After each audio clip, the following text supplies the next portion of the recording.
I'm from Belgium, but in my late teens I escaped from there. And I ran off to France, then I went west.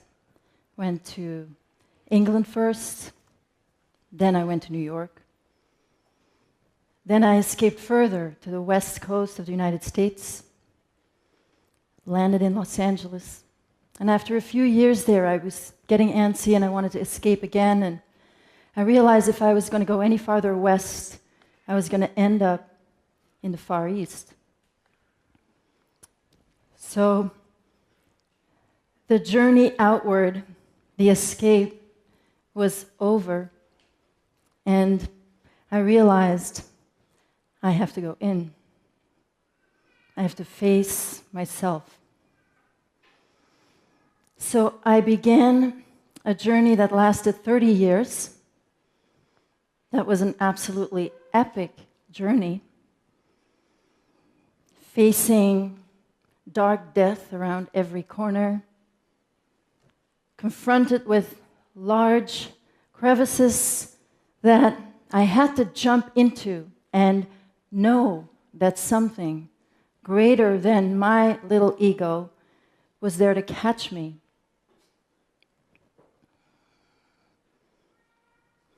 At times, I felt the pain of all the world.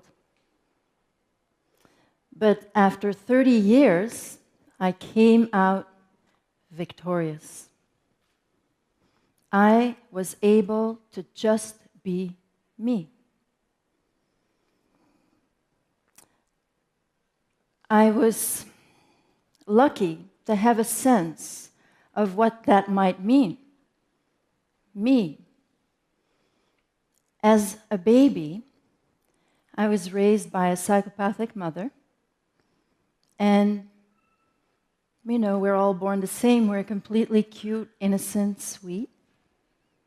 And we need that reflection of ourselves as little human beings to live. And I was not receiving that from my mother, but there was a caretaker who did give me that. And I remember very strongly, she wrapped me against her body with makeshift wraps. It was before we all held our babies in front of us. Taking care of the other babies, but holding me and feeling what it felt like to just be me. Now, she was there in the first 3 years. My mother then sold me, when I was 6, to a group of psychopaths. They were very well organized psychopaths. They were not just in Belgium, there were men from all over the world. And I found out much later that many of these men had very visible places on the world stage. They were world leaders, politicians, leaders of countries. And then there were those who controlled the world leaders together in this club. And they performed the darkest things imaginable. And I experienced and witnessed this from the age of 6 to 11, when I was rescued from someone from the inside. Well, social services in the UK have come under fire for forcibly taking children from their parents for seemingly minor reasons. Care workers insist they are always putting the best interests of the children first, but families say they're needlessly broken up, and critics claim the system is all wrong. It's a process that's shrouded in secrecy by the law, and social services refuse to discuss individual cases.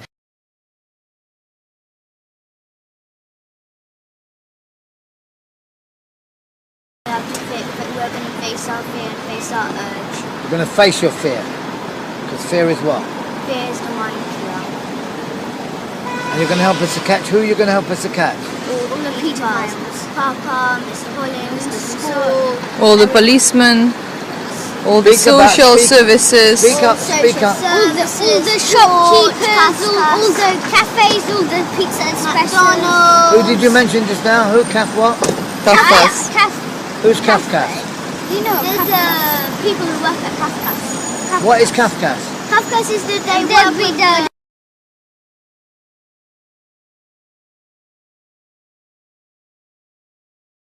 They're for children. They work with the social services. And what did they do to you? They do sex.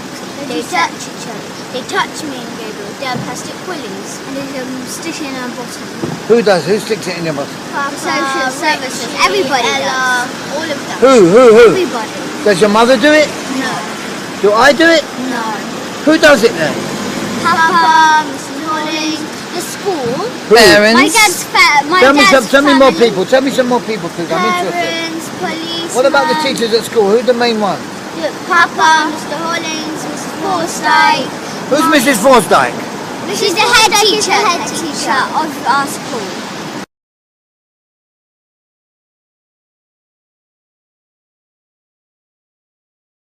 What happens in the church? And we do baby sacrifice and eat the baby. What do you mean sacrifice and eat the baby? So we kill the baby and eat it and drink the blood from it. Is that true, Gabriel? Yes. And we dance with the skulls. You what? We dance with the skulls in the church. What skulls? Skulls of the baby. Pardon? Baby skulls. The skulls of the baby. You dance with the baby skulls. Yes. And who kills the babies? Papa, me, Elisa, and Who kills the babies? Papa. And what? He gets you to help him? Yes. Shoot. So he tells us to hold the hand with a knife, and then he holds his hand on our hand. So then he cuts the baby's head off, and then he puts it upside down, and then we drain the blood. And then what they do? And then we cook it, and then we drink the blood, and then after we go and dance with the skulls.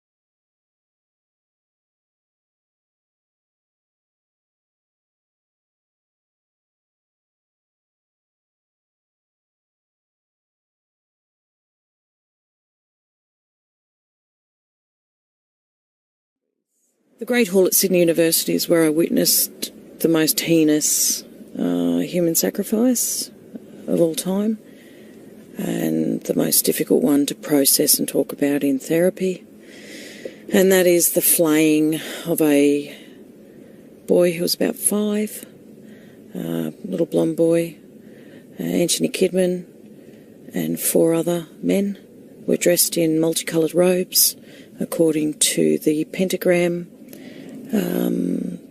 sort of symbol that I suppose captured the inner Sydney diocese that Kidman led, his coven, and so there were multicoloured robes that I've drawn.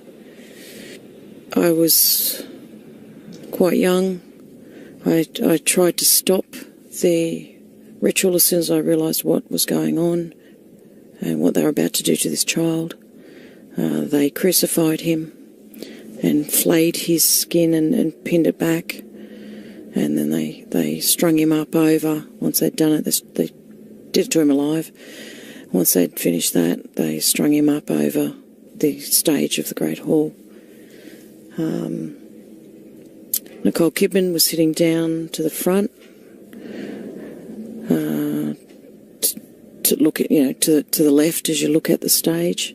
I was sitting more to the back right, and I ran up and tried to stop them, and Bruce Spence put his big boot on put his foot on my neck to stop me, and he just laughed at me, and everyone laughed at me, screaming and carrying on, trying to stop what they were doing. And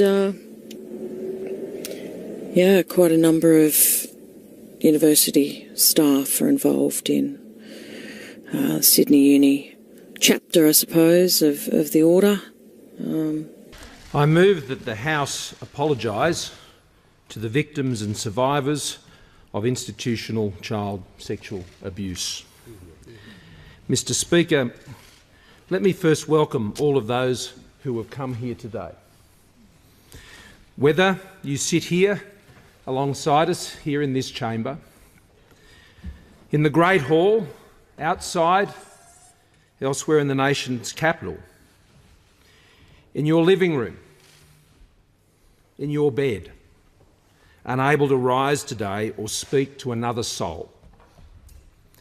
Your journey to where you are today has been a long and painful one, and we acknowledge that, and we welcome you today wherever you are. Mr. Speaker, silenced voices, muffled cries in the darkness, unacknowledged tears, the tyranny of invisible suffering, the never-heard pleas of tortured souls bewildered by an indifference to the unthinkable theft of their innocence. Today, Australia confronts a trauma, an abomination, hiding in plain sight for far too long.